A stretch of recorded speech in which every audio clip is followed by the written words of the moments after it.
Hi പ്രിയ വിദ്യാർത്ഥികളെ, നമ്മുടെ അടുത്ത ക്ലാസ്സിലേക്ക് കിടക്കുകയാണ്. എല്ലാവർക്കും സ്വാഗതം. നമ്മൾ കഴിഞ്ഞ ക്ലാസ്സിൽ ഇൻകം ആൻഡ് എക്സ്പെൻഡിച്ചർ അക്കൗണ്ട് എങ്ങനെയാണ് ഉണ്ടാക്കേണ്ടത് എന്നുള്ളതിൻ്റെ ഒരു ഫോർമാറ്റൊക്കെ ഞാൻ നിങ്ങൾക്ക് പറഞ്ഞു തന്നിരുന്നു അല്ലേ. അപ്പോൾ ഇൻകം ആൻഡ് എക്സ്പെൻഡിച്ചർ അക്കൗണ്ടിലേക്ക് എഴുതേണ്ടത് എന്താണെന്ന് പറഞ്ഞു, ഒരു റിസീപ്റ്റ് ആൻഡ് പേയ്മെൻറ്റ് അക്കൗണ്ടിൽ തന്നിട്ടുള്ള റിസീപ്റ്റ് സൈഡിലുള്ള ഐറ്റത്തിലെ റവന്യൂ റെസീപ്റ്റുകൾ മാത്രമാണ് നമ്മൾ ഇൻകം ആൻഡ് എക്സ്പെൻഡിച്ചർ അക്കൗണ്ടിലേക്ക് എഴുതേണ്ടത്. അതുപോലെ തന്നെ പേയ്മെൻറ്റ് സൈഡിൽ തന്നിട്ടുള്ള പേയ്മെൻറ്റുകളിൽ റവന്യൂ പേയ്മെൻറ്റുകൾ മാത്രമാണ് നമ്മൾ ഇൻകം ആൻഡ് എക്സ്പെൻഡിച്ചർ അക്കൗണ്ടിൻ്റെ എക്സ്പെൻഡിച്ചറിൻ്റെ ഭാഗത്തേക്ക് എഴുതേണ്ടത് എന്നൊക്കെ ഞാൻ കഴിഞ്ഞ ക്ലാസ്സിൽ നിങ്ങൾക്ക് പറഞ്ഞു തന്നതാണ്. നിങ്ങളതിൻ്റെ ഫോർമാറ്റൊക്കെ എന്ത് ചെയ്തിട്ടുണ്ടാവും, എഴുതിയെടുത്തിട്ടുണ്ടാവും, നല്ലോണം പഠിച്ചിട്ടുണ്ടാവും എന്നൊക്കെ വിശ്വസിക്കുന്നു. അപ്പോൾ നമുക്ക് ഇന്ന് എന്ത് ചെയ്യാം, ഒരു ഇൻകം ആൻഡ് എക്സ്പെൻഡിച്ചർ അക്കൗണ്ടിൻ്റെ ഒരു പ്രോബ്ലം നമുക്ക് ചെയ്തു നോക്കാം. അതിനു വേണ്ടിയിട്ട് ഞാൻ നിങ്ങൾക്കൊരു ക്വസ്റ്റ്യൻ എന്ത് ചെയ്ത് തരാം, കാണിച്ചു തരാം. ആ ക്വസ്റ്റ്യനുള്ള വിവരങ്ങളൊക്കെ ഞാൻ മൊത്തത്തിൽ പറഞ്ഞുതരാം. പ്രധാനപ്പെട്ട ഒരു കാര്യം എന്താണെന്ന് വെച്ചാൽ, നമ്മളൊരു പ്രോബ്ലം ചെയ്യുമ്പോൾ ഏറ്റവും പ്രധാനപ്പെട്ട കാര്യം എന്താണെന്ന് വെച്ചാൽ ക്വസ്റ്റ്യൻ നല്ലോണം മനസ്സിലാക്കുക എന്നുള്ളതാണ്. ഈ ഒരു ക്വസ്റ്റ്യനെ സംബന്ധിച്ചിടത്തോളം അത് ക്വസ്റ്റ്യൻ നല്ലോണം ഒരു 100% ക്വസ്റ്റ്യൻ മനസ്സിലാക്കി കഴിഞ്ഞാൽ നമുക്ക് 50% ആൻസർ ആയി എന്നുള്ളതാണ് എന്ത് പഠിക്കുന്ന നിങ്ങൾ മനസ്സിലാക്കേണ്ട ഒരു കാര്യം. ഓക്കെ, അപ്പോൾ നമുക്ക് ക്വസ്റ്റ്യനിലേക്ക് കിടക്കാം. അപ്പോൾ നിങ്ങൾക്ക് തന്നിട്ടുള്ള ക്വസ്റ്റ്യൻ ഇതാണ്. ഞാൻ നിങ്ങൾക്കത് ആ ക്വസ്റ്റ്യനെ പരിചയപ്പെടുത്താം. From the following receipt and payment account of Sultan club. Sultan club എന്ന് പറയുന്ന ഒരു ക്ലബിന്റെ റിസീപ്റ്റ് ആൻഡ് പേയ്മെന്റ് അക്കൗണ്ട് തന്നിട്ടുണ്ട്. And further information supplied. അത് കൂടാതെ കുറച്ച് മറ്റ് അധിക വിവരങ്ങളും കൂടി നിങ്ങൾക്ക് എന്ത് ചെയ്തിട്ടുണ്ട് തന്നിട്ടുണ്ട് ആ റിസീപ്റ്റ് ആൻഡ് പേയ്മെന്റ് അക്കൗണ്ടിന്റെ താഴെ. Prepare income and expenditure account for the year ended December 31, 2013. 2013 December 31 അവസാനിക്കുന്ന വർഷത്തിലെ ഇൻകം ആൻഡ് എക്സ്പെൻഡിച്ചർ അക്കൗണ്ട് ഉണ്ടാക്കാനാണ് ക്വസ്റ്റ്യനിൽ എന്ത് ചെയ്തിട്ടുള്ളത്, ആവശ്യപ്പെട്ടിട്ടുള്ളത്. ഓക്കെ, അപ്പോൾ എന്ത് തന്നിട്ടുണ്ട്, റിസീപ്റ്റ് ആൻഡ് പേയ്മെന്റ് അക്കൗണ്ട് തന്നിട്ടുണ്ട്. അതിൻ്റെ താഴെ കുറച്ച് ഇൻഫർമേഷൻസും അഡീഷണൽ ഇൻഫർമേഷൻസും തന്നിട്ടുണ്ട്. അതിൽ നിന്ന് നിങ്ങൾ ഇൻകം ആൻഡ് എക്സ്പെൻഡിച്ചർ അക്കൗണ്ട് ആണ് ഉണ്ടാക്കേണ്ടത്. ഓക്കെ, അപ്പോൾ receipt and payment account for the year ended 31 December 2013. അതിൽ ഡെബിറ്റ് സൈഡും ക്രെഡിറ്റ് സൈഡും തന്നിട്ടുണ്ട്. ഡെബിറ്റ് സൈഡാണ് റിസീപ്റ്റ് സൈഡ്. റിസീപ്റ്റ് സൈഡിൽ തന്നിട്ടുള്ള ഐറ്റംസ് നോക്കുക. ആദ്യം ഓപ്പണിംഗ് ബാലൻസ് തന്നിട്ടുണ്ട്. ഓപ്പണിംഗ് ബാലൻസ് ഉള്ളത് ക്യാഷ് അറ്റ് ബാങ്കും ക്യാഷ് ഇൻ ഹാൻഡുമാണ് തന്നിട്ടുള്ളത്. ഞാൻ കഴിഞ്ഞ ക്ലാസ്സിൽ പറഞ്ഞിട്ടുണ്ടായിരുന്നു, നമ്മുടെ കയ്യിൽ ഓപ്പണിങ്ങിലുള്ള ക്യാഷും ബാങ്ക് ബാലൻസുമാണ് അത് തന്നിട്ടുള്ളത്. അത് കഴിഞ്ഞിട്ട് ഡൊണേഷൻസ് തന്നിട്ടുണ്ട്. ഒരു 25,000 രൂപയാണ് ഡൊണേഷൻസ് നമുക്ക് തന്നിട്ടുള്ളത്. ഒരു വലിയ എമൗണ്ട് ഉണ്ട്. ഓപ്പണിംഗ് ബാലൻസ് ക്യാഷ് ബാങ്കിലുള്ളത് 1000 രൂപയും ക്യാഷ് ഉള്ളത് 500 രൂപയുമാണ്. എന്നാൽ നമുക്ക് ഡൊണേഷൻ കിട്ടിയിട്ടുള്ളത് 25,000 രൂപ ഉണ്ട്.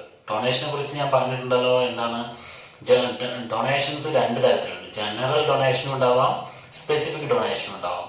ഈ നോട്ട് ഫോർ പ്രോഫിറ്റ് ഓർഗനൈസേഷനെ സംബന്ധിച്ചിടത്തോളം നമ്മൾ ഒരു ഐറ്റത്തിനെ ക്യാപിറ്റൽ റിസീപ്റ്റ് ആണോ അല്ലെങ്കിൽ റവന്യൂ റിസീപ്റ്റ് ആണോ അല്ലെങ്കിൽ ക്യാപിറ്റൽ പേയ്മെന്റ് ആണോ റവന്യൂ പേയ്മെന്റ് ആണോ എന്ന് തീരുമാനിക്കുന്നതിൽ എമൗണ്ട് എത്ര രൂപയുണ്ട് എന്നുള്ളത് കൂടി ഒരു പ്രധാനപ്പെട്ട ഘടകമാണ്. അതായത് വലിയ എമൗണ്ട് ആണെങ്കിൽ നമുക്ക് എന്ത് ചെയ്യാവുന്നതാണ്, അതിനെ ക്യാപിറ്റൽ റിസീപ്റ്റ് ആയിട്ടോ അല്ലെങ്കിൽ ക്യാപിറ്റൽ പേയ്മെന്റ് ആയിട്ടോ എടുക്കാവുന്നതാണ്.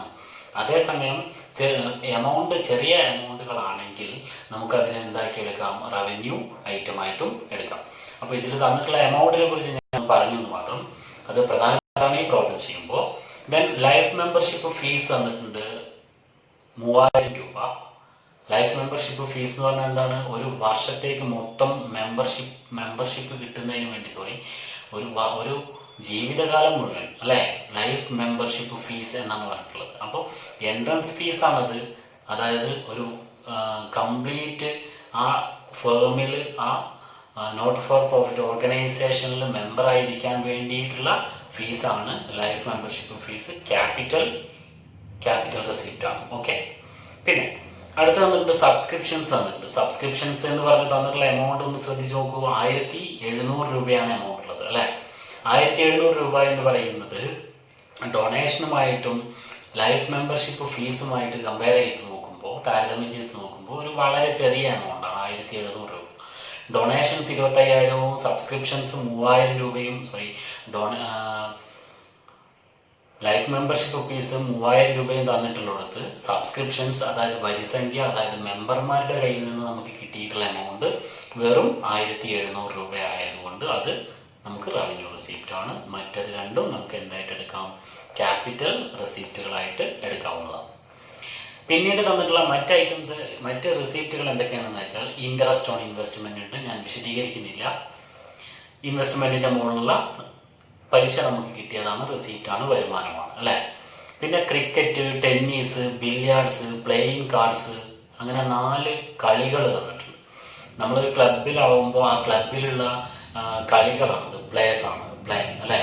അപ്പോൾ അതിനൊക്കെ നമുക്ക് കിട്ടിയിട്ടില്ല, ആ ഓരോ കളികളിൽ നിന്ന് നമുക്ക് കിട്ടിയിട്ടുള്ള വരുമാനങ്ങളാണ് ആ തന്നിട്ടുള്ള എമൗണ്ടുകളെല്ലാം. അതേസമയം അതിനുശേഷം സൺട്രീസ് തന്നിട്ടുണ്ട്. സൺട്രീസ് എന്ന് പറഞ്ഞാൽ എന്താണ്? മറ്റ് ചില റെസിപ്റ്റുകൾ, മറ്റ് വരുമാനങ്ങളാണത് അല്ലേ. Then sale of old newspaper തന്നിട്ടുണ്ട്. Sale of old newspaper എന്ന് പറഞ്ഞാൽ പഴയ പത്രങ്ങളൊക്കെ നമുക്ക് വിറ്റിട്ട് കിട്ടിയിട്ടുള്ള എമൗണ്ടിനെയാണ് sale of old newspaper. അത് നമുക്ക് എന്താണ്? വരുമാനമാണ്.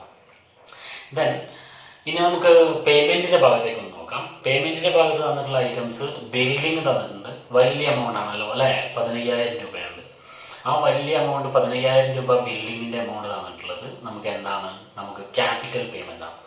പിന്നീട് മറ്റ് ഐറ്റംസ് നോക്കാം. റെന്റ്, സാലറീസ്, അത് രണ്ടും ചെലവാണെന്ന് നിങ്ങൾക്ക് എല്ലാവർക്കും അറിയുന്നതാണല്ലോ. പിന്നെ ഫർണിച്ചർ തന്നിട്ടുണ്ട് 1,400 രൂപ. ഫർണിച്ചർ എന്താണ്? ഒരു അസറ്റാണ് അല്ലെ. ആ അസറ്റ് ആവുമ്പോൾ നമുക്ക് എന്താണ്? അത് നമുക്ക് ക്യാപിറ്റൽ പേയ്മെന്റ് ആണ്. അസറ്റ് വാങ്ങിയതിന് കൊടുത്തതാണ്, അതായത് നമുക്ക് ചെലവല്ല, അതുകൊണ്ട് ക്യാപിറ്റൽ പേയ്മെന്റ് ആണ്. പിന്നീട് നമ്മൾ റെസീപ്റ്റ് സൈഡിൽ പറഞ്ഞ കുറച്ച് കളികൾ, ക്രിക്കറ്റ്, ടെന്നീസ്, ബില്യാർഡ്സ് ഒക്കെ ഇവിടെയും തന്നിട്ടുണ്ട്. ഇത് നമുക്ക് ആ കളികൾക്ക് വേണ്ടി ക്ലബ്ബ് ചെലവഴിച്ച എമൗണ്ടുകളാണ്. അപ്പൊ ചെലവഴിച്ച എമൗണ്ടുകളാകുമ്പോൾ നമുക്കത് എന്താണ്? നമുക്കത് പേയ്മെന്റുകളാണ്. മനസ്സിലായല്ലോ. അതിനുശേഷം പിന്നീട് നിങ്ങൾക്ക് തന്നിട്ടുള്ള ഐറ്റം ഗാർഡനിങ് തന്നിട്ടുണ്ട്. ഗാർഡനിങ് എന്താണ്? ഗാർഡനിങ് എന്ന് പറഞ്ഞാൽ, ഗാർഡൻ എന്ന് പറഞ്ഞാൽ പൂന്തോട്ടമാണ്. അപ്പോൾ ഗാർഡനിങ് എന്ന് പറഞ്ഞാൽ പൂന്തോട്ടത്തിന് വേണ്ടിയിട്ട് ചെലവഴിച്ച എമൗണ്ടുകളാണ്, അതും ചെലവാണ്. പിന്നെ ടെലിഫോൺ ചാർജ് തന്നിട്ടുണ്ട്, അഡ്വർടൈസ്മെന്റ് തന്നിട്ടുണ്ട്, പ്രിന്റിങ് ആൻഡ് സ്റ്റേഷനറി തന്നിട്ടുണ്ട്. ഇതൊക്കെ എന്താണ്? ചെലവുകളാണ് അല്ലെ. പിന്നീട് ഇൻവെസ്റ്റ്മെന്റ് തന്നിട്ടുണ്ട്. അപ്പോൾ ഇവിടെ പ്രത്യേകം ശ്രദ്ധിക്കേണ്ട കാര്യം, ഇൻവെസ്റ്റ്മെന്റ് എന്ന് പറഞ്ഞാൽ എന്താണ്? നിക്ഷേപങ്ങളാണ്. നമ്മളെ ക്ലബിൽ നിന്ന് അധികമുള്ള ഫണ്ട് വേറെ എവിടേക്കോ നിക്ഷേപിച്ചിട്ടുള്ളതാണ്. ആ നിക്ഷേപിച്ചിട്ടുള്ളത് എന്ന് പറഞ്ഞാൽ നമുക്ക് വീണ്ടും തിരിച്ച് ഇങ്ങോട്ട് തന്നെ കിട്ടുന്നതാണ്. അതുകൊണ്ട് തന്നെ അത് നമുക്ക് ക്യാപിറ്റൽ പേയ്മെന്റ് ആയിട്ട് എടുക്കേണ്ടതാണ്. ദെൻ മറ്റൊരു ഐറ്റം പ്ലേയിങ് കാർഡ്സ് ആണ്. അത് നമ്മൾ റെസീപ്റ്റ് സൈഡിലും പറഞ്ഞിരുന്നു. പ്ലേയിങ് കാർഡ്സ് എന്താണ്? നമുക്ക് റെസീപ്റ്റിൽ തന്നിട്ടുണ്ടായിരുന്നു, ഇപ്പോൾ പേയ്മെന്റിൽ തന്നിട്ടുണ്ട് 45 രൂപ. ഈ 45 രൂപ നമുക്ക് എന്താണ്? പേയ്മെന്റ് ആണ്. അതായത് നമ്മൾ പ്ലേയിങ് കാർഡ്സിന് വേണ്ടിയിട്ട് ചെലവഴിച്ച എമൗണ്ട് 45 രൂപ. അതേസമയം പ്ലേയിങ് കാർഡ്സ് എന്ന് പറഞ്ഞ റെസീപ്റ്റിന്റെ സൈഡിൽ തന്നിട്ടുള്ള എമൗണ്ട് നോക്കൂ, 250 രൂപയാണ് ഉള്ളത് അല്ലെ. ആ 250 രൂപ പ്ലേയിങ് കാർഡ്സിന് വേണ്ടിയിട്ട് നമുക്ക് കിട്ടിയിട്ടുണ്ട്. അതേസമയം നമ്മൾ പ്ലേയിങ് കാർഡ്സിന് ചെലവഴിച്ചിട്ടുള്ള എമൗണ്ട് 45 രൂപയാണ്. അതിനുശേഷം ക്വസ്റ്റ്യനിൽ ക്ലോസിംഗ് ബാലൻസ്, ക്യാഷ് ബാങ്കും ക്യാഷ് ഇൻ ഹാൻഡും തന്നിട്ടുണ്ട്. 5,100ഉം 1,475 രൂപയുമാണ് ക്ലോസിംഗ് ബാലൻസുകൾ തന്നിട്ടുള്ളത്. ഇത്രയാണ് ഒരു റിസീപ്റ്റ് ആൻഡ് പേയ്മെന്റ് അക്കൗണ്ട് ക്വസ്റ്റ്യനിൽ തന്നിട്ടുള്ളത്. ഇനി നമുക്ക് അതിൽ തന്നിട്ടുള്ള അതിന്റെ താഴെ തന്നിട്ടുള്ള അഡീഷണൽ ഇൻഫർമേഷൻസ്, അധിക വിവരങ്ങൾ എന്തൊക്കെയാണ് എന്നുള്ളത് ഒന്ന് നോക്കാം. ഇവിടെ നിങ്ങൾ കൂടുതൽ എന്ത് ചെയ്യേണ്ടിയിരിക്കുന്നു? ശ്രദ്ധ ചെലുത്തേണ്ടിയിരിക്കുന്നു. കാരണം ഇതിന്റെ അടിസ്ഥാനത്തിലാണ്, ഇതാണ് നമുക്ക് അഡ്ജസ്റ്റ്മെന്റുകളായിട്ട് വരുന്നത്. അപ്പോൾ എന്തൊക്കെയാണ് ആ അഡ്ജസ്റ്റ്മെന്റുകൾ എന്ന് നോക്കാം. ഇവിടെ പറഞ്ഞിട്ടുള്ളത് നോക്കുക. ഔട്ട്സ്റ്റാൻഡിങ് അസറ്റ്സ് ഔട്ട്സ്റ്റാൻഡിങ് അസറ്റ്സ് എന്ന് പറഞ്ഞാൽ എന്താണ്? ഇനിയും നമുക്ക് കിട്ടാനുള്ളതൊക്കെയാണ് നമുക്ക് അസറ്റ് അല്ലെ. അസറ്റ് എന്ന് പറഞ്ഞാൽ ഇനി property held with the business or concern. അതിൻ്റെ കൂടെ തന്നെ എന്തുകൊണ്ട്? The amount due to it from others, മറ്റുള്ളവരുടെ കയ്യിൽ നിന്ന് നമുക്ക് കിട്ടാനുള്ളതും അസറ്റാണ്. അപ്പോൾ ഔട്ട്സ്റ്റാൻഡിങ് അസറ്റ്സ് എന്ന് പറഞ്ഞാൽ ഇനിയും കിട്ടാനുള്ളതാണ്. അതിൽ തന്നിട്ടുള്ള ഐറ്റം സബ്സ്ക്രിപ്ഷൻസ് തന്നിട്ടുണ്ട് 300 രൂപ. ഇവിടെ നിങ്ങളെ റെസീപ്റ്റ് ആൻഡ് പേയ്മെന്റ് അക്കൗണ്ടും അതുപോലെ തന്നെ ഈ ക്വസ്റ്റ്യനിൽ തന്നിട്ടുള്ള ഔട്ട്സ്റ്റാൻഡിങ് അസറ്റ്സിന്റെ സബ്സ്ക്രിപ്ഷൻസിന്റെ 300 രൂപയും കൂടി കമ്പയർ ചെയ്ത് നിങ്ങൾ പഠിക്കണം. ശരി, അപ്പോഴാണ് നിങ്ങൾക്കത് മനസ്സിലാക്കാൻ പറ്റുക. ഇപ്പോൾ നേരത്തെ നമ്മൾ പറഞ്ഞു സബ്സ്ക്രിപ്ഷൻസ് എന്ന് പറഞ്ഞ് നമുക്ക് റെസിപ്റ്റ് ആൻഡ് പേയ്മെന്റ് അക്കൗണ്ടിൽ തന്നിട്ടുള്ള എമൗണ്ട് 1700 രൂപയാണ്. അത് കൂടാതെ ഔട്ട്സ്റ്റാൻഡിങ് അസറ്റിൽ സബ്സ്ക്രിപ്ഷൻ ഉള്ളത് 300 രൂപയുണ്ട്. ഇവിടെ നിങ്ങൾ എന്താ മനസ്സിലാക്കേണ്ടത്? ഇവിടെ മനസ്സിലാക്കേണ്ട കാര്യം എന്താണെന്ന് വെച്ചാൽ ഈ വർഷത്തിന്റെ അവസാനം നമുക്ക് ഇനിയും കിട്ടാനായിട്ട് സബ്സ്ക്രിപ്ഷൻ 300 രൂപ ഉണ്ട് എന്നുള്ളതാണ് ഇവിടെ പറഞ്ഞിട്ടുള്ളത്. ഇതിൽ നിന്ന് നിങ്ങൾ മനസ്സിലാക്കേണ്ട കാര്യം സബ്സ്ക്രിപ്ഷൻ ഈ വർഷത്തെ എമൗണ്ട് നമുക്ക് കിട്ടാനുള്ള മൊത്തം ഈ വർഷത്തിൽ കിട്ടേണ്ടിയിരുന്ന എമൗണ്ട് 2000 രൂപ ആയിരിക്കും അല്ലെ. 2000 രൂപ 1700 നമുക്ക് കിട്ടി, 300 രൂപ ഇനിയും കിട്ടാനുണ്ട് എങ്കിൽ 2000 രൂപയാണല്ലോ നമുക്ക് ശരിക്കും ഈ വർഷം കിട്ടാനുള്ളത് അല്ലെ.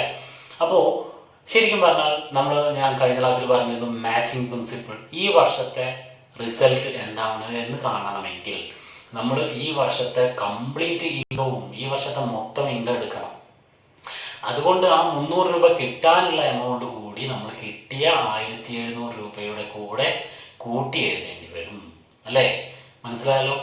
ദെൻ അടുത്തതായിട്ട് പറഞ്ഞിട്ടുള്ളത് ഇൻട്രസ്റ്റ് ഓൺ ഇൻവെസ്റ്റ്മെന്റ് ഉണ്ട് 200. അതായത് ഔട്ട്സ്റ്റാൻഡിങ് അസറ്റിൽ ഇൻട്രസ്റ്റ് ഓൺ ഇൻവെസ്റ്റ്മെന്റ് 200 റുപ്പീസ് ഉണ്ട്. നമുക്ക് ഇൻട്രസ്റ്റ് ഓൺ ഇൻവെസ്റ്റ്മെന്റ് നമുക്ക് കിട്ടിയിട്ടുണ്ട്. എത്ര രൂപയാണ് കിട്ടിയിട്ടുള്ളത്? 150 രൂപയാണ് കിട്ടിയിട്ടുള്ളത്. ഇനി കിട്ടാനുള്ളത് 200 രൂപ ഉണ്ട്. അപ്പൊ ആ കിട്ടിയ 150 രൂപയുടെ കൂടെ നമ്മൾ എന്ത് ചെയ്യേണ്ടിയിരിക്കുന്നു? ഈ 200 രൂപ ഇനിയും കിട്ടാനുള്ളതും കൂടി നമ്മൾ കൂട്ടി എഴുതണം. ഓക്കെ. ഔട്ട്സ്റ്റാൻഡിങ് ലയബിലിറ്റീസ് ആണ് അടുത്തതായിട്ട് തന്നിട്ടുള്ളത്. അതിൽ സാലറീസ് 250 തന്നിട്ടുണ്ട്. സാലറീസ് എന്ന് പറഞ്ഞാൽ ശമ്പളമാണ്. ശമ്പളം നമ്മൾക്ക് പേയ്മെന്റ് ആണ്. നമ്മൾ റെസിപ്റ്റ് ആൻഡ് പേയ്മെന്റ് അക്കൗണ്ടിൽ പേയ്മെന്റിന്റെ സൈഡിൽ സാലറീസ് എന്ന് പറഞ്ഞിട്ട് 850 രൂപ തന്നിട്ടുണ്ട്.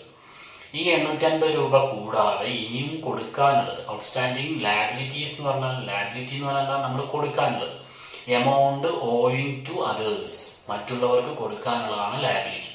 അപ്പൊ സബ്സ്ക്രിപ്ഷൻ സാലറി ഇനിയും കൊടുക്കാനുള്ള എമൗണ്ട് 250 രൂപ ഉള്ളത് നമ്മൾ കൊടുത്ത എമൗണ്ടിന്റെ കൂടെ കൂട്ടി എഴുതണം. കാരണം എന്താ? ഈ വർഷം നമ്മളുടെ ആകെ ചെലവ് ആ സാലറി കൊടുത്തിട്ടുള്ള 850 രൂപയും ഈ കൊടുക്കാനുള്ള 250 രൂപയും കൂടി ചേർന്നതാണല്ലോ അല്ലെ. 250 രൂപ ഇനിയും കൊടുക്കാനുണ്ടെങ്കിൽ അത് ഈ വർഷത്തേതാണ്. ഈ വർഷത്തെ സാലറി നമ്മുടെ ഈ വർഷത്തെ ചെലവാണ്. അപ്പൊ 850ന്റെ കൂടെ 250 രൂപ ഇനിയും കൊടുക്കാനുള്ളത് കൂടി കൂട്ടിയിട്ട് മൊത്തം 1100 രൂപയാണ് നമ്മുടെ ഈ വർഷത്തെ സാലറീസിന്റെ എമൗണ്ട് ഇൻകം ആൻഡ് എക്സ്പെൻഡിച്ചർ അക്കൗണ്ടിൽ എക്സ്പെൻഡിച്ചറിന്റെ സൈഡിൽ എഴുതേണ്ടത്. ഇത്രയാണ് നിങ്ങൾ മനസ്സിലാക്കുന്നത്. അതുപോലെ തന്നെ റെന്റ് 100 റുപ്പീസ് തന്നിട്ടുണ്ട്. Rent 100 rupees. റെന്റ് എന്ന് പറഞ്ഞാൽ എന്താണ്? വാടകയാണ്. വാടക നമ്മൾ 100 രൂപ ഇനിയും കൊടുക്കാനുണ്ട്. അപ്പൊ കൊടുത്ത റെന്റ് എത്രയാണ്? 800 രൂപയാണ് നമ്മൾ കൊടുത്തത്. ഇനിയും കൊടുക്കാനുള്ളത് 100 രൂപയും കൂടി ഉണ്ടെങ്കിൽ മൊത്തം 900 രൂപയാണ് നമ്മുടെ ഈ വർഷത്തെ റെന്റ് എന്ന എക്സ്പെൻസ്. അതുകൊണ്ട് നമ്മൾ ഇൻകം ആൻഡ് എക്സ്പെൻഡിച്ചർ അക്കൗണ്ട് ഉണ്ടാക്കുമ്പോൾ എക്സ്പെൻഡിച്ചറിന്റെ ഭാഗത്ത് റെന്റ് എന്ന് ഇന്നർ കോളത്തിൽ 800 രൂപ എഴുതിയിട്ട് 100 രൂപ ആഡ് ചെയ്ത് കാണിക്കേണ്ടി വരും. ഓക്കെ. ദെൻ അടുത്തതായിട്ട് അതിന്റെ കൂടെ തന്നെ പറഞ്ഞിട്ടുള്ളത് subscriptions received in advance for the year 2014. 2014 advance ആയിട്ട് നമ്മൾ റിസീവ് ചെയ്തിട്ടുള്ള സബ്സ്ക്രിപ്ഷൻ 250 രൂപയുണ്ട്. ഈ സബ്സ്ക്രിപ്ഷൻ നമ്മൾ പറഞ്ഞു ഈ ക്വസ്റ്റ്യനിൽ റെസിപ്റ്റ് ആൻഡ് പേയ്മെന്റ് അക്കൗണ്ടിൽ സബ്സ്ക്രിപ്ഷൻ എന്ന് പറഞ്ഞു തന്നിട്ടുള്ള എമൗണ്ട് 1700 രൂപയാണ്. 300 രൂപ ഇനിയും കിട്ടാനുള്ളതുണ്ട്. അപ്പൊ 2000 രൂപയായിരിക്കും ഈ വർഷത്തെ ഇൻകം എന്ന് ഞാൻ പറഞ്ഞു സബ്സ്ക്രിപ്ഷൻ. ഇതിൽ ഈ അഡ്ജസ്റ്റ്മെന്റ് കൂടി നമ്മൾ കണക്കിലെടുക്കുമ്പോൾ അതായത് 250 രൂപ 2014 അടുത്ത വർഷത്തേക്കുള്ള എമൗണ്ട് നമുക്ക് ഇപ്പോൾ കിട്ടിയിട്ടുണ്ടെങ്കിൽ അതെന്താണ്? അടുത്ത വർഷത്തേക്കുള്ള ഇൻകമാണ്, ഈ വർഷത്തെ ഇൻകം അല്ല. അതായത് നമുക്ക് കിട്ടിയ 1700 രൂപയിൽ 250 രൂപ അടുത്ത വർഷത്തെ ഇൻകം ആണെങ്കിൽ ആ 250 രൂപ നമ്മൾ ആ കിട്ടിയ എമൗണ്ടിൽ നിന്ന് കുറയ്ക്കേണ്ടതല്ലേ? അതായത് 1700-ൽ നിന്ന് 250 രൂപ കുറച്ച് കഴിഞ്ഞാൽ നമുക്ക് 1450 രൂപ മാത്രമാണ് നമ്മളെ ഈ വർഷത്തെ സബ്സ്ക്രിപ്ഷൻ എന്ന വരുമാനം. അതിൻ്റെ കൂടെ നമ്മൾ നേരത്തെ പറഞ്ഞ ഇനിയും കിട്ടാനുള്ള 300 രൂപ കൂട്ടേണ്ടി വരും. അപ്പോൾ നമുക്ക് എത്ര രൂപ ഉണ്ടായിരിക്കും സബ്സ്ക്രിപ്ഷൻ? 1700 നിന്ന് 250 കുറച്ച് 300 കൂട്ടണം അല്ലേ?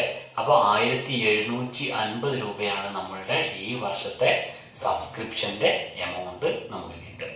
അതാണ് നമ്മളെ ഇൻകം ആൻഡ് എക്സ്പെൻഡിച്ചർ അക്കൗണ്ടിലെ ഇൻകത്തിന്റെ ഭാഗത്ത് വരേണ്ടത് എന്നുള്ളതാണ് നിങ്ങൾ മനസ്സിലാക്കേണ്ടത്. ഇതോടെ നിങ്ങൾക്ക് ക്വസ്റ്റ്യൻ കംപ്ലീറ്റ് ആയിട്ട് മനസ്സിലായിട്ടുണ്ടാവും അല്ലേ? അപ്പോൾ നമുക്ക് ഇത് എങ്ങനെയാണ് ഇൻകം ആൻഡ് എക്സ്പെൻഡിച്ചർ അക്കൗണ്ടിലേക്ക് എഴുതേണ്ടത് എന്നുള്ളത് ഞാൻ നിങ്ങൾക്ക് കാണിച്ചു തരാം. ഓക്കെ, ഈ ക്വസ്റ്റ്യൻ നമ്മൾ ആൻസർ ചെയ്യുമ്പോൾ ശ്രദ്ധിക്കേണ്ട കാര്യം, ആദ്യം നിങ്ങൾ ഇതിലുള്ള അഡ്ജസ്റ്റ്മെന്റുകൾ നോക്കിയിട്ട് റിസീപ്റ്റ് ആൻഡ് പേയ്മെന്റ് അക്കൗണ്ടിൽ, ക്വസ്റ്റ്യനിൽ തന്നിട്ടുള്ള റിസീപ്റ്റ് ആൻഡ് പേയ്മെന്റ് അക്കൗണ്ടിൽ അഡ്ജസ്റ്റ്മെന്റുകൾ എന്ത് ചെയ്യണം? ആദ്യം മാർക്ക് ചെയ്യണം. അപ്പോഴാണ് നമുക്ക് ഓരോ ഐറ്റവും ഇവിടെ കൊണ്ട് എഴുതുന്ന സമയത്ത് ഏതൊക്കെ ഐറ്റത്തിന് അഡ്ജസ്റ്റ്മെന്റുകൾ ഉണ്ട് എന്ന് മനസ്സിലാക്കാൻ പറ്റുക അല്ലെ? ഇവിടെ ക്വസ്റ്റ്യനിൽ അഡീഷണൽ ഇൻഫർമേഷനിൽ നിങ്ങൾക്ക് തന്നിട്ടുള്ള വിവരങ്ങളാണ് എന്ത്? ഔട്ട്സ്റ്റാൻഡിങ് അസറ്റ്സ് എന്ന് പറഞ്ഞിട്ട് എന്തൊക്കെയുണ്ട്, സബ്സ്ക്രിപ്ഷൻസും തന്നിട്ടുണ്ട്, പിന്നെ ഇൻട്രസ്റ്റ് ഓൺ ഇൻവെസ്റ്റ്മെന്റും തന്നിട്ടുണ്ട്. അപ്പൊ നിങ്ങൾ ചെയ്യേണ്ടത് ക്വസ്റ്റ്യനിലുള്ള സബ്സ്ക്രിപ്ഷൻ 1700 രൂപ എന്നുള്ളതുണ്ടല്ലോ, അവിടെ ഒരു അഡ്ജസ്റ്റ്മെന്റ് മാർക്ക് ചെയ്യണം. പിന്നെ ഇൻട്രസ്റ്റ് ഓൺ ഇൻവെസ്റ്റ്മെന്റിന്റെ അവിടെയും എന്ത് ചെയ്യണം? ഒരു അഡ്ജസ്റ്റ്മെന്റ് മാർക്ക് ചെയ്യണം. അത് കൂടാതെ ഔട്ട്സ്റ്റാൻഡിങ് ലയബിലിറ്റീസ് എന്ന് പറഞ്ഞിട്ട് സാലറിക്ക്, റെന്റിന്, പിന്നെ സബ്സ്ക്രിപ്ഷൻസ് റിസീവ്ഡ് ഇൻ അഡ്വാൻസ് എന്നും തന്നിട്ടുണ്ട് അല്ലേ? അപ്പൊ അത് മൂന്നും, സാലറിന്റെ എമൗണ്ട് 850 രൂപ പറഞ്ഞു, അതിന്റെ അവിടെ അഡ്ജസ്റ്റ്മെന്റ് മാർക്ക് ചെയ്യണം. റെന്റ് 800 രൂപ പറഞ്ഞു, ആ 800 രൂപേന്റെ അവിടെ അഡ്ജസ്റ്റ്മെന്റ് മാർക്ക് ചെയ്യണം. പിന്നെ സബ്സ്ക്രിപ്ഷൻസിന്റെ അവിടെ ഒരു അഡ്ജസ്റ്റ്മെന്റ് കൂടി മാർക്ക് ചെയ്യണം അല്ലെ? ക്വസ്റ്റ്യനിൽ കേട്ടോ. അപ്പൊ ക്വസ്റ്റ്യനിൽ സബ്സ്ക്രിപ്ഷന്റെ അവിടെ 2 അഡ്ജസ്റ്റ്മെന്റുകൾ നമ്മൾ മാർക്ക് ചെയ്തിട്ടുണ്ടാവും. അപ്പൊ നമ്മൾ ഇതിലേക്ക് സബ്സ്ക്രിപ്ഷൻ ഉള്ളത് ഇൻകം ആൻഡ് എക്സ്പെൻഡിച്ചർ അക്കൗണ്ടിന്റെ ക്രെഡിറ്റ് സൈഡിലേക്ക് സബ്സ്ക്രിപ്ഷൻ ആയിട്ട് എഴുതുന്ന സമയത്ത് നമുക്ക് 2 അഡ്ജസ്റ്റ്മെന്റുകൾ ചെയ്യാനുള്ള സ്ഥലം അഡ്ജസ്റ്റ് ചെയ്ത് എന്ത് ചെയ്യാൻ പറ്റും? എഴുതാൻ പറ്റും. അതാണ് അതിന്റെ ഒരു ഗുണം. ഓക്കെ, അപ്പൊ നമുക്ക് എന്ത് ചെയ്യാം? ക്വസ്റ്റ്യനിലേക്ക് കടക്കാം. ക്വസ്റ്റ്യനിൽ തന്നിട്ടുള്ള വിവരങ്ങളിൽ നിന്ന് റിസീപ്റ്റ് ആൻഡ് പേയ്മെന്റ് അക്കൗണ്ടിലുള്ള ഐറ്റംസ് ഇൻകം ആൻഡ് എക്സ്പെൻഡിച്ചർ അക്കൗണ്ടിലേക്ക് എഴുതുകയാണ് വേണ്ടത്. ഞാൻ നിങ്ങൾക്കോട് പറഞ്ഞു തന്ന കാര്യമാണ്, ഒരു തന്നിട്ടുള്ള റിസീപ്റ്റ് ആൻഡ് പേയ്മെന്റ് അക്കൗണ്ടിന്റെ ഡെബിറ്റ് സൈഡിലുള്ള ഐറ്റംസ് ആണ് ഇൻകം ആൻഡ് എക്സ്പെൻഡിച്ചർ അക്കൗണ്ടിൽ ക്രെഡിറ്റ് സൈഡിൽ എഴുതേണ്ടത് അല്ലെ? അതായത് നമുക്ക് ക്വസ്റ്റ്യനിൽ തന്നിട്ടുള്ള റെസീപ്റ്റ് ആൻഡ് പേയ്മെന്റ് അക്കൗണ്ടിന്റെ റെസീപ്റ്റ് സൈഡിലുള്ള ഐറ്റംസ് ആണ് നമ്മൾ ഇൻകം ആൻഡ് എക്സ്പെൻഡിച്ചർ അക്കൗണ്ടിൽ ക്രെഡിറ്റ് സൈഡിലേക്ക് എഴുതേണ്ടത് എന്നുള്ളതാണ് നിങ്ങൾ എന്ത് ചെയ്യേണ്ടത്? മനസ്സിലാക്കേണ്ട കാര്യം. ഓക്കെ, അപ്പോ ഇവിടെ ആദ്യം തന്നിട്ടുള്ള ഐറ്റം ഓപ്പണിംഗ് ബാലൻസ് ആണല്ലോ. ക്വസ്റ്റ്യനിൽ തന്നിട്ടുള്ള ഓപ്പണിംഗ് ബാലൻസ് ആണ് ആദ്യം തന്നിട്ടുള്ളത്. അത് നിങ്ങൾ എന്ത് ചെയ്യേണ്ട ആവശ്യമില്ല, ഇൻകം ആൻഡ് എക്സ്പെൻഡിച്ചർ അക്കൗണ്ടിലേക്ക് എഴുതേണ്ടതില്ല. ദെൻ അതിനുശേഷം തന്നിട്ടുള്ള ഡൊണേഷൻസ് ആണ് 25,000 രൂപ. 25,000 രൂപ നമ്മൾ എന്ത് ചെയ്യേണ്ട ആവശ്യമില്ല, ഇൻകം ആൻഡ് എക്സ്പെൻഡിച്ചർ അക്കൗണ്ടിലേക്ക് എഴുതേണ്ടതില്ല. കാരണം 25,000 രൂപ വലിയൊരു എമൗണ്ട് ആണ്, അത് ക്യാപിറ്റൽ റിസീപ്റ്റ് ആയിട്ട് എടുക്കേണ്ടതാണ്. അടുത്തതായിട്ട് തന്നിട്ടുള്ള ഐറ്റം ലൈഫ് മെമ്പർഷിപ്പ് ഫീസ് ആണ്. ലൈഫ് മെമ്പർഷിപ്പ് ഫീസ് നമുക്ക് എന്താണെന്ന് പറഞ്ഞു? ക്യാപിറ്റൽ റിസീപ്റ്റ് ആണ്. ഒറ്റ തവണ മാത്രം കിട്ടുന്നതാണ്. ലൈഫ് മെമ്പർഷിപ്പ് ഫീസ് ആണ്. ഒരു വർഷം, ഒരു ജീവിതകാലം മുഴുവൻ മെമ്പർ ആവാനുള്ള ഫീസ് ആയതുകൊണ്ട് അത് നമുക്ക് ക്യാപിറ്റൽ റിസീപ്റ്റ് ആണ്.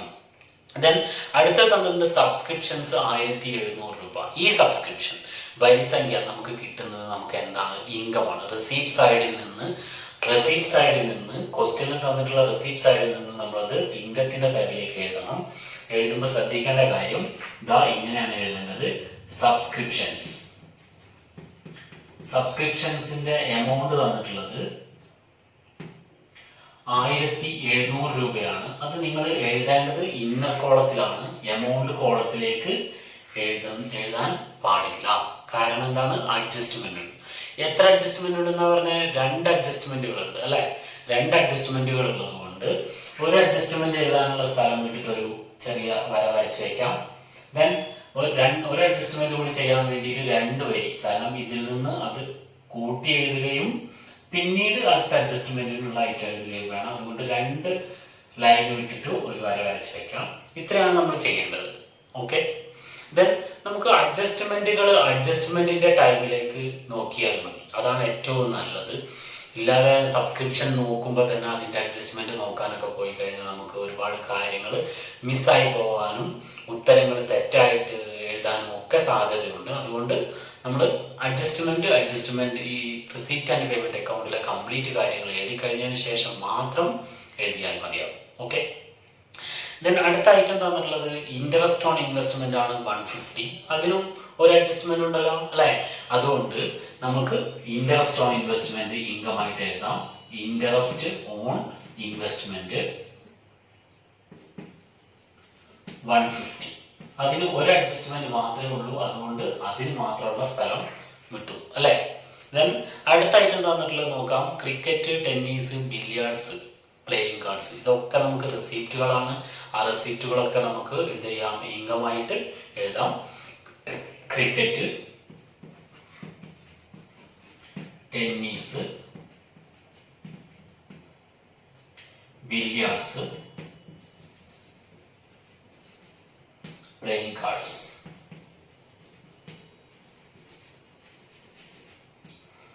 ഈ ഐറ്റംസിന് ഒക്കെ എമൗണ്ടുകൾ ചെറിയ ചെറിയ എമൗണ്ടുകളാണ് നമുക്ക് തന്നിട്ടുള്ളത്. ഇതിൽ നിന്നൊക്കെ നമുക്ക് റിസീപ്റ്റുകളാണ് അല്ലെ. ആ റിസീപ്റ്റുകൾ റവന്യൂ റിസീപ്റ്റുകളാണ്. വീണ്ടും വീണ്ടും നമുക്ക് കിട്ടുന്ന എമൗണ്ടുകളായതുകൊണ്ട് അത് ഇൻകമാണ്. അതുകൊണ്ട് അതിൻ്റെ ഒക്കെ എമൗണ്ട് നമുക്ക് എന്ത് ചെയ്യാം, അതുപോലെ തന്നെ എഴുതാവുന്നതാണ്.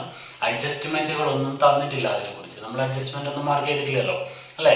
അപ്പൊ ക്രിക്കറ്റിന് 200 റുപ്പീസ്, പിന്നെ ടെന്നീസിന് 400 റുപ്പീസ്. നേരെ എന്തൊക്കെ തന്നെ എഴുതാം, എമൗണ്ട് കോളത്തിൽ തന്നെ എഴുതാം. 200, ടെന്നീസിന്റെ എമൗണ്ട് 400, ദെൻ ബില്ലിയാർഡ്സിന്റെ എമൗണ്ട് 600, പ്ലേയിങ് കാർഡ്സിന്റെ എമൗണ്ട് 250. Billiards 600, playing cards 250. ഇത്രയാണ് നമുക്ക് തന്നിട്ടുള്ള റിസീപ്റ്റ്സ് ആയിട്ടുള്ള ഇൻകംസ്. പിന്നീട് സൺട്രീസ് എന്ന് പറഞ്ഞിട്ട് ഒരു 100 രൂപ തന്നിട്ടുണ്ട്. അതെന്താണ്, നമുക്ക് മറ്റ് വരുമാനങ്ങളാണ്. അപ്പൊ അതും നമുക്ക് ഇൻകം ആയതുകൊണ്ട് സൺട്രീസ് എന്ന് പറഞ്ഞിട്ട് എന്ത് ചെയ്യാം, ആ 100 രൂപയും ഇൻകം ആയിട്ട് എഴുതാം. അടുത്തായിട്ടും തന്നിട്ടുള്ള എന്താണ്, sale of old news paper. പഴയ ന്യൂസ് പേപ്പർ വിറ്റിട്ട് നമുക്ക് കിട്ടിയ എമൗണ്ട് ആണ്. അതും നമുക്ക് ഇൻകം ആണ്. അതുകൊണ്ട് sale of old news paper.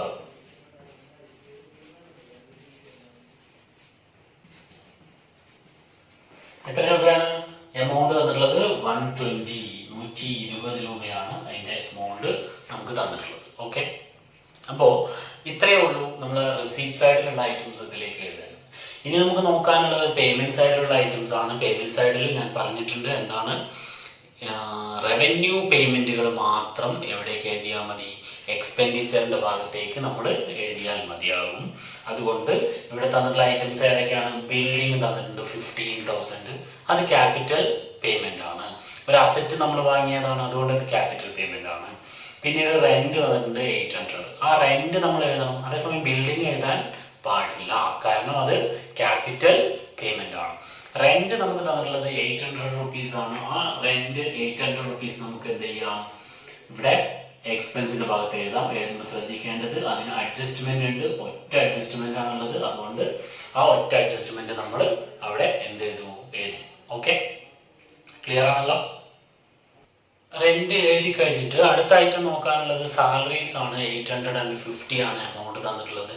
അതിനും ഒരു അഡ്ജസ്റ്റ്മെന്റ് നമ്മൾ മാർക്ക് ചെയ്തിട്ടുള്ളത് കൊണ്ട് സാലറീസ് എന്നുള്ളത് പേയ്മെന്റിന്റെ സൈഡിൽ എഴുതിയിട്ട് 850 നമ്മൾ ഇന്നർ കോളത്തിലാണ് എഴുതുന്നത്. ഒരു അഡ്ജസ്റ്റ്മെന്റിനുള്ള സ്ഥലം വിടേണ്ടതാണ്. ഒരു അഡ്ജസ്റ്റ്മെന്റ് ഉണ്ട്, നമുക്ക് ഇനിയും കൊടുക്കാനുള്ളതുണ്ട്, കൂട്ടി എഴുതാനുണ്ടായിരിക്കും അല്ലെ. ദെൻ അതിനുശേഷം തന്നിട്ടുള്ളത് ഫർണിച്ചർ ആണ്. ഫർണിച്ചർ 1400 ആണ്. നമുക്കത് എന്താണ്, പേയ്മെന്റ് ആണ്. പക്ഷെ അത് റവന്യൂ പേയ്മെന്റ് ആണോ? അല്ല, ക്യാപിറ്റൽ പേയ്മെന്റ് ആണ്. ഒരു അസറ്റ് വാങ്ങിയതാണ്. ഫർണിച്ചർ വാങ്ങാൻ വേണ്ടി നമ്മൾ ചെലവഴിക്കുന്ന എമൗണ്ട് നമുക്ക് എന്താണ്, ഒരു പേയ്മെന്റ് ആണ്, ക്യാപിറ്റൽ പേയ്മെന്റ് ആണ്. അത് നമ്മുടെ ഇൻകം ആൻഡ് എക്സ്പെൻഡിച്ചർ അക്കൗണ്ടിലേക്ക് എഴുതാൻ പാടില്ല. ഇതിന് അടുത്ത ഐറ്റം തന്നിട്ടുള്ളത് ക്രിക്കറ്റ്, ടെന്നീസ്, ബില്ലിയാർഡ്സ്, ഗാർഡനിങ്. ഇത്രയും ഐറ്റംസ് ഒക്കെ എന്താണ്, നമുക്ക് പേയ്മെന്റുകളാണ്. അത് റവന്യൂ പേയ്മെന്റുകളാണ്. നമുക്ക് അതൊക്കെ വരുമാനമായിട്ട് കിട്ടിയിട്ടുണ്ട്. അതിന് ഇനി അതിന്റെ പേയ്മെന്റുകൾ നടത്താൻ നമുക്ക് ചെലവായിട്ട് എഴുതണം. അതുകൊണ്ട് ക്രിക്കറ്റ്, ടെന്നീസ്, ബില്ലിയാർഡ്സ് അല്ലെ, ഈ 3 കളികൾ. പ്ലേയിങ് കാർഡ്സ് ഏറ്റവും അവസാനം തന്നിട്ടുണ്ട്. അത് നമുക്ക് ആ സമയത്ത് എഴുതാവുന്നതാണ്. ക്രിക്കറ്റിന്റെ എമൗണ്ട് 150, ടെന്നീസിന്റെ amount 250. Cricket 150, tennis 250. Billiards amount തന്നിട്ടുള്ളത് 375. പിന്നീട് ഗാർഡനിങ് ആണ് അടുത്ത ഐറ്റമായിട്ട് തന്നിട്ടുള്ളത്. ഗാർഡനിങ് എന്ന് പറഞ്ഞാൽ ഞാൻ പറഞ്ഞു കഴിഞ്ഞു, നമുക്ക് പൂന്തോട്ടത്തിന് വേണ്ടിയിട്ട് ചെലവഴിച്ച എമൗണ്ട് ആണ്. ആ എമൗണ്ട് നമുക്ക് ചെലവായതുകൊണ്ട് ഗാർഡനിങ് എന്ന് പറഞ്ഞിട്ട് നമ്മൾ എമൗണ്ട് എഴുതേണ്ടതാണ്. എമൗണ്ട് 125 റുപ്പീസ് ആണ് ഗാർഡനിങ്ങിന് വേണ്ടി നമ്മൾ ചെലവഴിച്ചത്. ആ എമൗണ്ട് എഴുതാം. ദെൻ അതിനുശേഷം പിന്നീടുള്ളത് ടെലിഫോൺ ചാർജ് ഒരു 225 രൂപ ഉണ്ട് telephone charge. Telephone 225. Then next item, advertisement 75 rupees. Advertisement നമുക്ക് ചെലവാണ്. Advertisement 75 rupees ആണ് അഡ്വർടൈസ്മെന്റിന്റെ എമൗണ്ട് ഉള്ളത്. പിന്നീട് പ്രിന്റിംഗ് ആൻഡ് സ്റ്റേഷനറി 150 തന്നിട്ടുണ്ട്. Printing and stationery.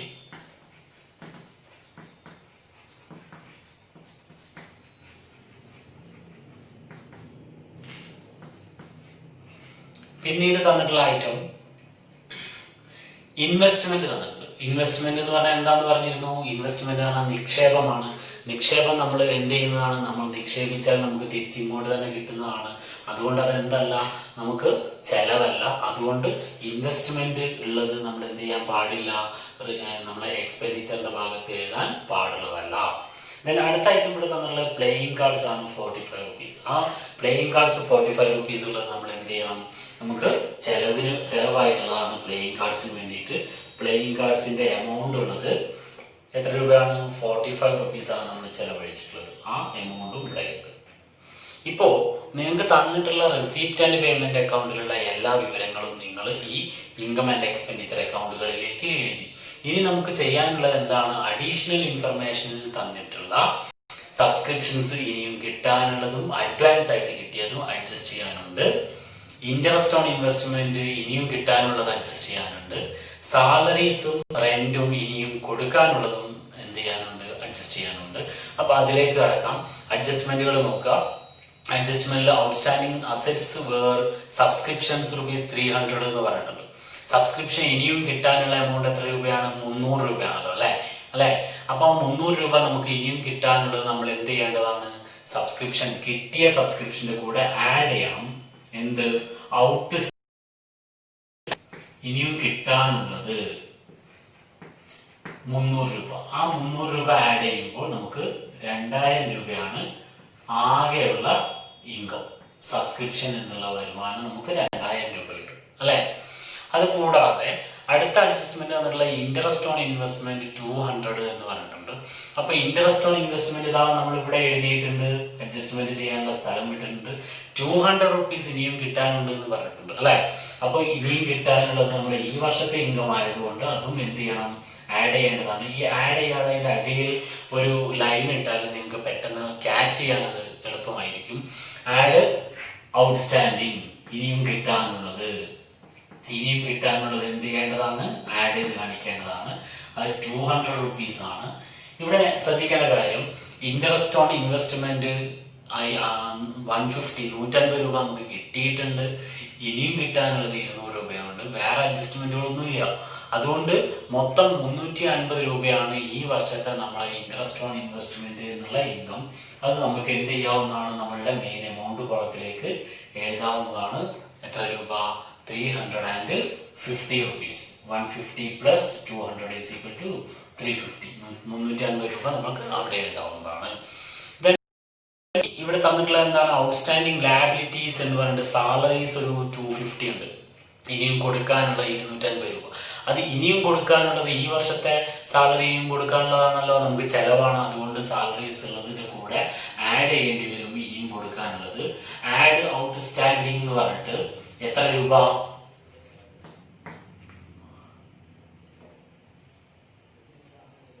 250 രൂപയാണ്. അപ്പോൾ 1100 രൂപയാണ് നമ്മളുടെ ഈ വർഷത്തെ മൊത്തം സാലറി ചെലവായിട്ട് വരുന്നത്. ദെൻ അതിന്റെ കൂടെ പറഞ്ഞിട്ടുള്ളത് റെന്റ് ഇനിയും കൊടുക്കാനുള്ളത്. ഔട്ട്സ്റ്റാൻഡിംഗ് ലയബിലിറ്റി ആണ് റെന്റ് എന്ന് പറഞ്ഞ ഒരു എത്ര രൂപ വന്നിട്ടുണ്ട്? 100 റുപ്പീസ് വന്നിട്ടുണ്ട്. ഇനിയും കൊടുക്കാനുള്ള റെന്റ് ഉണ്ട്. അപ്പൊ അതും ആഡ് ചെയ്യാനുള്ളതാണ്. ആഡ് ഔട്ട് സ്റ്റാൻഡിങ് എന്ന് പറഞ്ഞിട്ട് എന്ത് ചെയ്യണം? നമ്മൾ ആ രൂപ ഇതിന്റെ കൂടെ കൂട്ടി എഴുതണം. അപ്പൊ മൊത്തം 900 രൂപയാണ് നമ്മളുടെ ഈ വർഷത്തെ എന്ത് വരുന്നത്? റെന്റ് എന്നുള്ള ചെലവ് വരുന്നത്. ഓക്കെ, അപ്പൊ അത് നമ്മൾ എഴുതി കഴിഞ്ഞു. പിന്നീട് ഇവിടെ തന്നിട്ടുള്ള എന്താണ്? Subscriptions received in advance four 2014, 2014 അടുത്ത വർഷം. അടുത്ത വർഷത്തേക്കുള്ള സബ്സ്ക്രിപ്ഷൻ എത്ര രൂപ അഡ്വാൻസ് ആയിട്ട് കിട്ടിയിട്ടുണ്ട്? 250 രൂപ അഡ്വാൻസ് ആയിട്ട് കിട്ടിയിട്ടുണ്ട്. ഈ 250 രൂപ അഡ്വാൻസ് ആയിട്ട് കിട്ടിയിട്ടുള്ളത് നമുക്ക് അടുത്ത വർഷത്തേക്കുള്ള എമൗണ്ട് ഇപ്പോൾ തന്നെ കിട്ടിയിട്ടുള്ളതാണ്. അടുത്ത വർഷത്തേക്കുള്ള എമൗണ്ട് ഇപ്പോൾ തന്നെ കിട്ടിയെങ്കിൽ നമുക്ക് ഈ വർഷത്തെ ഇൻകം ആണോ അത് അല്ലെ? അതുകൊണ്ട് നമുക്ക് കിട്ടിയ 1700 നിന്ന് നമ്മൾ എന്ത് ചെയ്യേണ്ടിയിരിക്കുന്നു? ആ 250 രൂപ കുറച്ച് എഴുതേണ്ടതാണ്. അതുകൊണ്ട് ലെസ് എന്ന് പറഞ്ഞാൽ കുറയ്ക്കുക എന്നാണ്. ലെസ് റിസീവ്ഡ് ഇൻ അഡ്വാൻസ് എന്ന് പറഞ്ഞിട്ട് എത്ര രൂപ എഴുതണം? 250 റുപ്പീസ് എഴുതുക. അപ്പോ 2000 നിന്ന് 250 രൂപ കുറച്ച് കഴിഞ്ഞാൽ നമുക്ക് 1750 രൂപ സബ്സ്ക്രിപ്ഷൻ എമൗണ്ട് കിട്ടും. ആ 1750 രൂപയാണ് സബ്സ്ക്രിപ്ഷൻ എന്നുള്ള വരുമാനം നമ്മൾ ഇൻകം ആൻഡ് എക്സ്പെൻഡിച്ചർ അക്കൗണ്ടിലേക്ക് എഴുതേണ്ടത്. ഓക്കെ ആണല്ലോ അല്ലെ? നിങ്ങൾക്ക് ഇത് ഒന്ന് എഴുതിയെടുത്തു കഴിഞ്ഞാൽ നിങ്ങൾക്ക് ഇതിൽ ഏത് സൈഡാണ് കൂടുതൽ എന്നുള്ളത് കിട്ടും അല്ലെ? അപ്പോ ഇതില് ഏത് സൈഡാണ് കൂടുതൽ എന്ന് അറിയാമോ?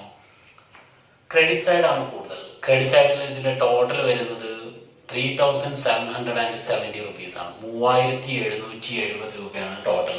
ക്രെഡിറ്റ് സൈഡാണ് കൂടുതലുള്ളത്. വരുമാനത്തിന്റെ സൈഡാണ് കൂടുതൽ. വരുമാനം കൂടുതലാണെങ്കിൽ നമുക്ക് ബാക്കിയാവുമല്ലോ അല്ലെ? വരുമാനം കൂടുതലാകുമ്പോഴാണല്ലോ നമുക്ക് ലാഭം ഉണ്ടാവുക അല്ലെ? അതുകൊണ്ട് 3770 റുപ്പീസ് നമ്മൾ ക്രെഡിറ്റ് സൈഡിൽ ടോട്ടൽ എഴുതണം. അതേ എമൗണ്ട് തന്നെ ഡെബിറ്റ് സൈഡിലേക്ക് എഴുതണം. 3770 റുപ്പീസ്. അതിനുശേഷം നിങ്ങൾ ചെയ്യേണ്ടത് എന്ത് ചെയ്യണം?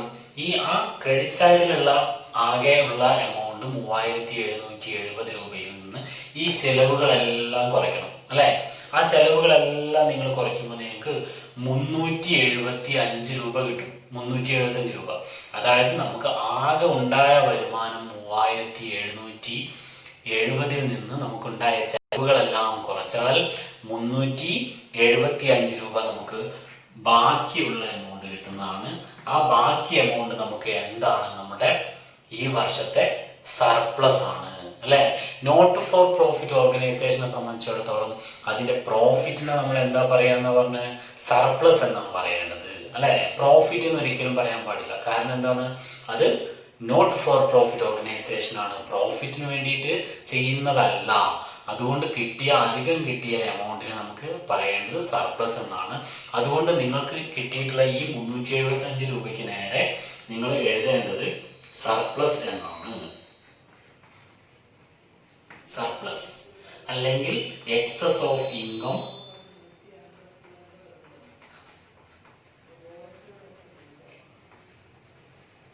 Over expenditure. എന്താണ്?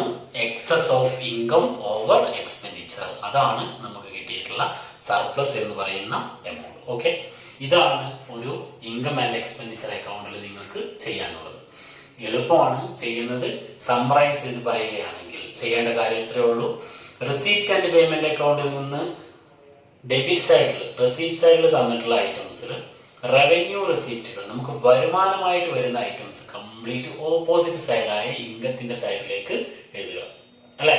ഇൻകത്തിന്റെ സൈഡിലേക്കാണ് എന്ത് ചെയ്യേണ്ടത്? റെസിപ്റ്റുകളിൽ നിന്ന് റവന്യൂ റെസിപ്റ്റുകൾ എഴുതേണ്ടത്. അതേസമയം പേയ്മെന്റുകളിൽ തന്നിട്ടുള്ള ഐറ്റംസ് ഏത് സൈഡിലേക്ക് എഴുതണം? ചെലവിന്റെ ഭാഗത്തേക്ക് എഴുതണം. പിന്നെ അഡീഷണൽ ഇൻഫർമേഷൻ വിവരങ്ങൾ നിങ്ങൾ എന്ത് ചെയ്യണം? ഈ വർഷത്തെ എമൗണ്ട് ആണ് അത് എങ്കിൽ അത് കൂട്ടി എഴുതണം. ഈ വർഷത്തതല്ല കഴിഞ്ഞ വർഷത്തതോ അല്ലെങ്കിൽ അടുത്ത വർഷത്തതോ ആണെങ്കിൽ എന്ത് ചെയ്യുകയും വേണം? അത് കുറച്ചെഴുതുകയും ചെയ്താൽ ഈ ഇൻകം ആൻഡ് എക്സ്പെൻഡിച്ചർ അക്കൗണ്ട് ചെയ്യുന്നത് വളരെ സിമ്പിളാണ്. അപ്പോൾ നിങ്ങൾക്ക് പരമാവധി അടുത്ത ക്ലാസ്സിലേക്ക് നിങ്ങൾ കൂടുതൽ പ്രോബ്ലംസ് ഒക്കെ കളക്ട് ചെയ്ത് ചെയ്യുക. ക്വസ്റ്റ്യൻസ് നിങ്ങൾക്ക് സാറ് വാട്സപ്പിൽ അയച്ചു തരുന്നതാണ്. Okay, thank you.